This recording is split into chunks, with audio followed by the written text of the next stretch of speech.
أعوذ بالله من الشيطان الرجيم. بسم الله الرحمن الرحيم. وعد الله الذين آمنوا منكم وعملوا الصالحات ليستخلفنهم في الأرض كما استخلف الذين من قبلهم. وقال النبي صلى الله عليه وسلم: يوشك الأمم أن تداعى عليكم كما تداعى الأكلة إلى قصعتها، أو كما قال عليه الصلاة والسلام. حضرات محترم اور حاضرین انجمن، السلام علیکم ورحمۃ اللہ وبرکاتہ۔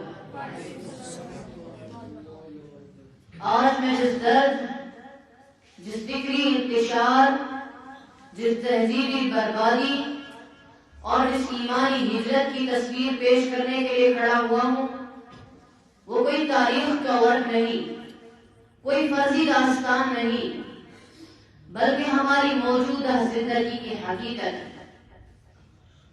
دنیا کی تاریخ میں خیر و شر کی جنگ ہمیشہ رہی ہے، مگر ہمارے زمانے کا فتنہ، ہمارے دور کی الغار اور ہمارے عہد کا حملہ، یہ سب پچھلے تمام فتنوں سے زیادہ شدید، زیادہ خطرناک اور زیادہ مہلک ہے۔ آج ہمارا سب سے بڑا دشمن وہ نہیں جو سرحدوں پر کھڑا ہے، بلکہ وہ دشمن ہے جو ذہنوں میں اتر چکا ہے، دلوں میں بسا دیا گیا ہے اور گھروں کے اندر جگہ بنا چکا ہے۔ یہی وہ فتنہ ہے جسے مولانا علی ندوی رحمت اللہ علیہ نے ردۃ ولا ابا بکر لہا کہا، ایسا فکری انکار جسے روکنے والا کوئی ابو بکر صدیق نہیں، کوئی عمر نہیں، کوئی خالد بن ولید نہیں۔ آج مسلمانوں کی سب سے بڑی مصیبت یہ نہیں کہ مسجدیں کم ہو گئی ہیں، بلکہ یہ اصل مصیبت ہے کہ دل مسجد سے خالی ہو گئے۔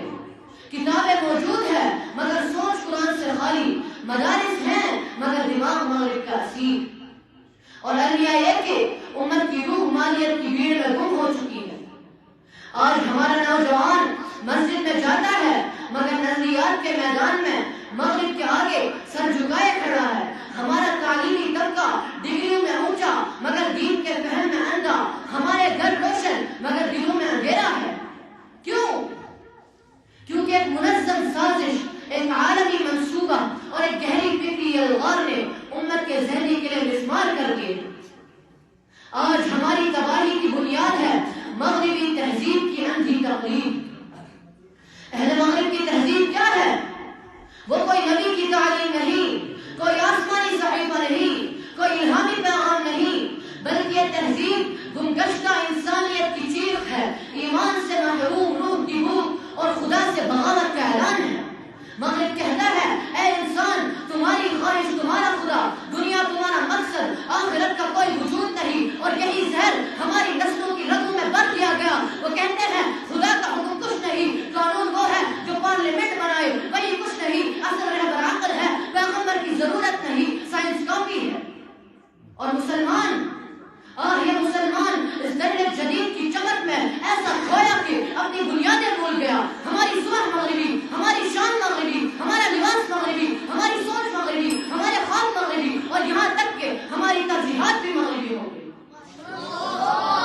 مسلمانوں، آج ہماری تباہی کی سب سے بڑی وجہ یہی ہے کہ ہم نے اپنی تہذیب بیچ دی اور مغرب کی روشن مگر بے روح تہذیب خرید لی۔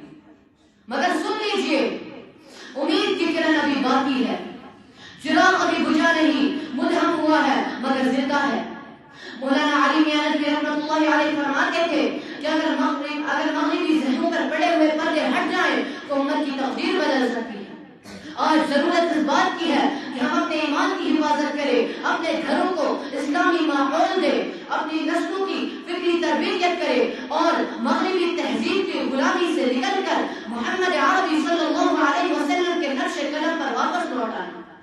یاد رکھیں، جس قوم نے اپنا نظریہ کھو دیا، اسے کوئی طاقت زندہ نہیں رکھ سکتی، اور وہ قوم جو ایمان کو اپنی جان سے زیادہ عزیز رکھے، دنیا کی کوئی بھی قوت اسے جھکا نہیں سکتی۔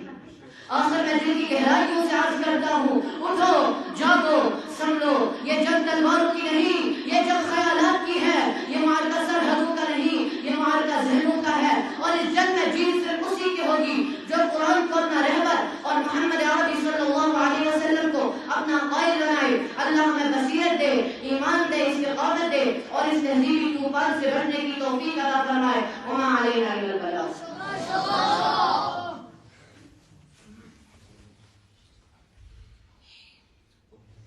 ماشاء اللہ۔ اور اس کے بعد پھر سے